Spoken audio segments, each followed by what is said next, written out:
ఎందుకు ఒక రాత్రంతయు దేవునితో సమాధాన పడడానికి వచ్చామనంటే, అలనాడు ఒంటరిగా ఉన్నటువంటి యాకోబు యెబోకు అనేటువంటి రేవు దగ్గర ఏం చేశాడు? దేవునితో పెనుగులాడినటువంటి అనుభవాన్ని కలిగి ఉన్నాడు.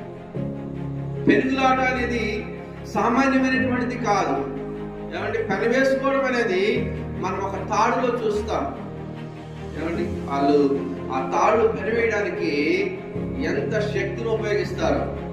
ఏమండి ఆ పెనవేయబడినటువంటి ఆ తాడు బలమైనటువంటి తాడుగా ఉంటుంది. దాన్ని మనం తెంచాలన్నా కూడా తెంచలేము.